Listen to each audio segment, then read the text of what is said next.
Welcome to my student. তোমরা যারা cadet কলেজের পরীক্ষার্থী, আজ তোমাদের একটি ক্লাসেই আমি গণিত শেষ করে দেবো ইনশাল্লাহ। তোমরা অবশ্যই সাথে থাকবে। তোমাদের অনেকে শুনতে অনেকটা কৌতুকময় মনে হচ্ছে যে আসলে এক ক্লাসে কীভাবে সম্ভব এটা শেষ করা। তবে আমি বিশ্বাস করি তোমরা অবশ্যই অনেক প্রিপারেশান নিয়েছো। তোমাদের আর যতটুকু প্রিপারেশান নিতে বাকি থাকবে এখান থেকে ইনশাল্লাহ কভার হয়ে যাবে। তোমরা অবশ্যই শেষ পর্যন্ত তোমরা ভিডিওটা দেখবে।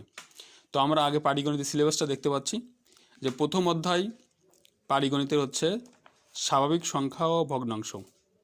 এখানে আমরা অনুশীলনী দেখতে পাচ্ছি 1.1 থেকে 1.6 পর্যন্ত।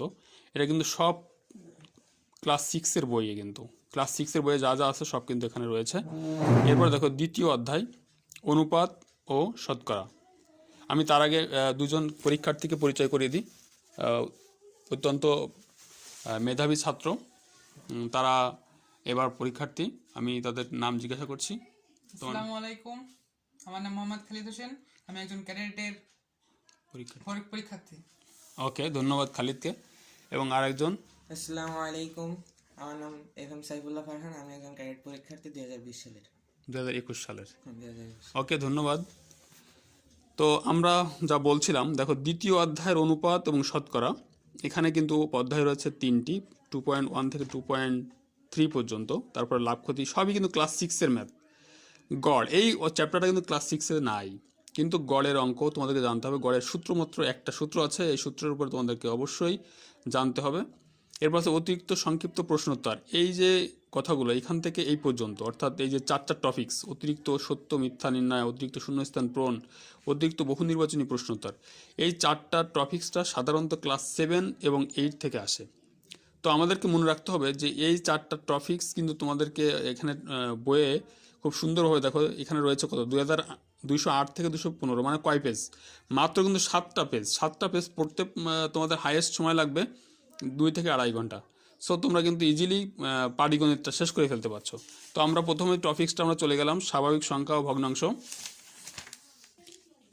ওকে, তো আমরা চলে গেলাম অনুশীলনী 1.1। তোমরা প্রাথমিক আলোচনায় দেখতে পাচ্ছ যে স্বাভাবিক সংখ্যা ও ভগ্নাংশ, অর্থাৎ স্বাভাবিক সংখ্যা কয় প্রকার, সংখ্যা কাকে বলে, অঙ্ক কাকে বলে, সার্থক অঙ্ক কী, সংখ্যার অভাব জ্ঞাপক বা সহকারী অঙ্ক কী, আমরা এটা নিয়ে একটু আলোচনা করব। দেখো অঙ্ক হচ্ছে 1 থেকে 9 পর্যন্ত এবং 0, এই সাথে মোট 10টি প্রতীক, যা সাধারণত অঙ্ক হিসেবে ব্যবহার করা হয়। এবং এই অঙ্ককে যখন আমরা পরস্পরকে সাজাবো তখন সেটা তৈরি হবে সংখ্যা। ঠিক আছে ফারহান? ওকে, অঙ্ক 2 প্রকার, একটা সার্থক অঙ্ক আর একটা হচ্ছে সহকারী বা অভাব জ্ঞাপক অঙ্ক। অর্থাৎ 1 থেকে 9 পর্যন্তকে বলা হয়, এই 9টিকে বলা সার্থক অঙ্ক। আমরা জানি এর ভ্যালু আছে, নিজস্ব মান আছে, কিন্তু 0 এর কিন্তু নিজস্ব মান নাই। সুতরাং এটাকে আমরা অভাব জ্ঞাপক, মানে আমরা যদি 10 বানাতে চাই বা 100 বানাতে চাই বা 1000 বানাতে চাই, তাহলে 0-র কিন্তু এখন ভ্যালু চলে আসে। ঠিক আছে, কিন্তু কোনো মানে কোনো অঙ্কের আগে যদি আমরা শূন্যটা বসাই তাহলে কিন্তু তার ভ্যালু থাকে না। ঠিক আছে, 0, 1 কিন্তু ভ্যালু শুধু 1ই, তাই না? এরপর দেখো স্বকীয় মান, ভেরি ভেরি ইম্পর্ট্যান্ট। আমরা সাধারণত অতিরিক্ত যে প্রশ্নজ্ঞাপক যে প্রশ্নগুলো সংক্ষিপ্ত, সেখানে কিন্তু স্বকীয় মান এবং স্থানীয় মানের পার্থক্য আসে।